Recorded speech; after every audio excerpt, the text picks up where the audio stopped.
We are back with another war video today, and this is going to be war number 4. We're going up against KS4E. They've been pushing before in a finished Masters, but it doesn't look like they're pushing as much this season. We are going to be going up path 4 in section 1, and then path 4 in section 2 as well. For this first fight, we're going to be using Crossbones versus Surfer. I have Mangog. He's just along for the synergy with Crossbones. I didn't really need another champ. Was gonna try and force a couple fights that were completely unnecessary, but thankfully I was able to shift those to other people. This first fight though, Crossbones versus Silver Surfer here is a completely nothing fight. The node is gonna feed Crossbones extra furies, so we're just gonna do more and more damage. As you can see, there is a little bit of lag on this fight, which made me a bit nervous. So I think I do end up resetting my phone after these first 2 fights because of that. It was a little weird just at the beginning. I think it happens one more time. I don't know, maybe it's done then. But we get out of here pretty easily. Yeah, I mean, all the debuffs just ramp Crossbones up even more, and the node doesn't do anything really for Silver Surfer. Next fight, we got Scorpion here. We fought a bunch of Scorpions so far this season. I think we'll continue to do so. Xbones probably one of the best options. So same strategy here. I am running the combat regen, so there's always a chance that Xbones kind of screws me and doesn't shrug the heal block, and he doesn't do it here. So kind of a waste, but I mean, it did work the first fight, so it wasn't a complete waste, thankfully. Here, we're just slow playing until we get our clarity, which we do now. So now we're free to play normally. We get a heavy a bit here just to pause the furies.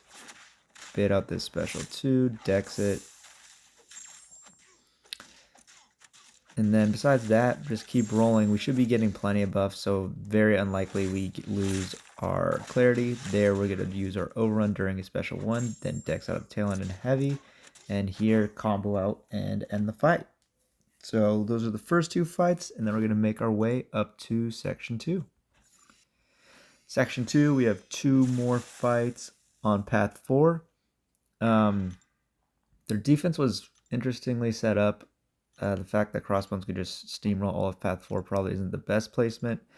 But these 2 fights, again, nothing fights. To be honest, I've fought Red Guardian very little in my entire career. His animations are obviously pretty straightforward though, so I wasn't too worried about this fight. I am not going to try and be fancy and, heavy punish his special 1. This is a nothing fight, so no reason to be risky doing that. But I'm sure the spacing could be easily done, it looks like. And he's very trigger happy with his special 1, which is completely fine for us. Special 1 and special 2 are both super easy to dex from him. I think, yeah, he throws it one more time. We're going to punish, and that's the fight. So nice and easy fight there. And then we're going to make our way up to Spider-Ham. Another common fight I take just because Crossbones is, again, one of the better options with the ability to shrug. And the fact you can just throw special 1s right away. He doesn't need his other specials to do good damage. Here, again, combat regen. Not helping us out as the heal block stays around. But yeah, we're going to get our specials. We're going to throw them right away. Hopefully we shrug the power stings, which we do there. Here I'm trying to bait out the special 1. You can very easily heavy punish it, which we're going to do here. And then, yeah. Here, we're close to bar power, so we're just going to go combo punish and throw our special 1 right away. I know I don't really need to worry about his nonsense charges since we have clarity, but I still play it that way. I think part of it's just, natural instinct based on fighting him so often. Another part is just in case I somehow lose my clarity buffs. I don't really want to deal with it. Here, though, we're going to end the fight. And yeah. First 4 fights, super easy, super straightforward. Next, we have these 3 minis in a row. I don't have anything on Boss Island. I was potentially going to take 2 more there, but I pawned those fights off to people. Thankfully, Shrimp was able to take one of them, and then the other fight just made more sense for Vac to take it with Nega Sonic Teenage Warhead, or whatever the hell her name is. This first fight, though, pretty straightforward. Obviously, Silk is not debuff immune, but as long as she applies a non-stun, non-damaging debuff, she resets the placebo timer. And so basically every hit of Silk does that. So we'll be constantly resetting it. Here you can see the heal's pretty potent. I was trying to do a better job of letting them fall off, but it's just not really working out that way. Here she's got 2 negative charges, so we're kind of at a point where we just need to go for it. Oh, apparently not. Now I decide to go for it. All right. So we get a heavy into our special 3. This is going to get us plenty of power back. I am running power back boost for this fight. Full combo in. Oh, actually, we didn't get a bunch of power back. That's right. Because of the negative zone, we got less power back. Still, as you saw, a special 1 would have done plenty of damage. But that is an interaction I actually didn't realize when I was doing the fight. But now it makes a lot more sense. But yeah, super safe fight. Silk really does great there against most Mystics. Now that I did the onslaught, I feel very comfortable doing that. This next war, the current war we're in, I did take a Wong on the same node. Next, we're going to make our way to the next little mini island, and we're going to take Mr. Fantastic here. For this fight, Xbones or Chi probably would be good options. I mean, really, you could get away with Black Cat. I mean, really, anyone works here. This fight's kind of a nothing fight. I haven't taken Node 41 in a while. I don't really like Node 41. The root mechanic really isn't my favorite. But, you know, if I do end up getting rooted here, it's very likely Crossbones would shrug it. Here, I just want to heavy at the beginning to get my overrun. We're going to play slow. Oh, we already had our clarity charge. Okay. So now we're here. Special 1 or special 2 doesn't really matter. The specials are a bit long, so you could potentially get rooted, but they're still pretty easy to dex while rooted, so I wasn't worried about this at all. Here we are keeping track of our bubble shield though. So special 2, we're going to trigger overrun during it.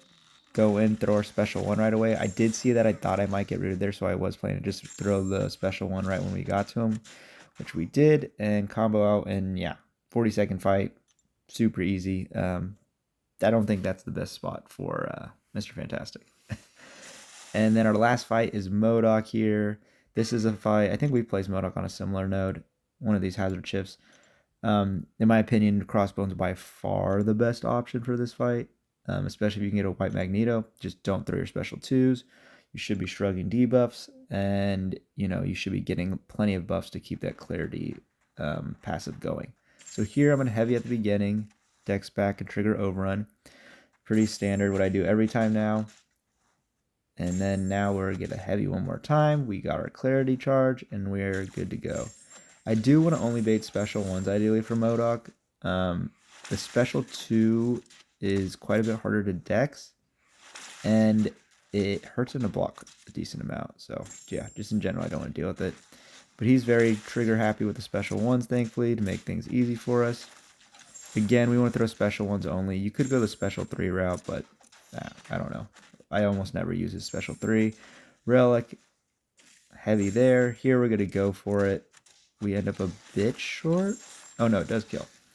So that does end our war. Yeah, this I'm not gonna show the score for this war. We do end up winning pretty handily. Like I said, it doesn't seem like they're pushing this season. From our perspective, I think we had like 6 or 7 deaths, so not great, but not bad. But we're climbing our way back up the ladder. This should be our last tier 2 war. Somehow we were on the tier 1 map, but we were getting tier 2 points. They were getting tier 1 points, and even though we won, they were still above us on the leaderboard, which was interesting. But this current war we're in is tier 1, so we should be shooting our way up the bracket. We should go into Plat 1 next war, and then hopefully continue to climb our way back up. But that is going to do it for this video. Thank you for watching.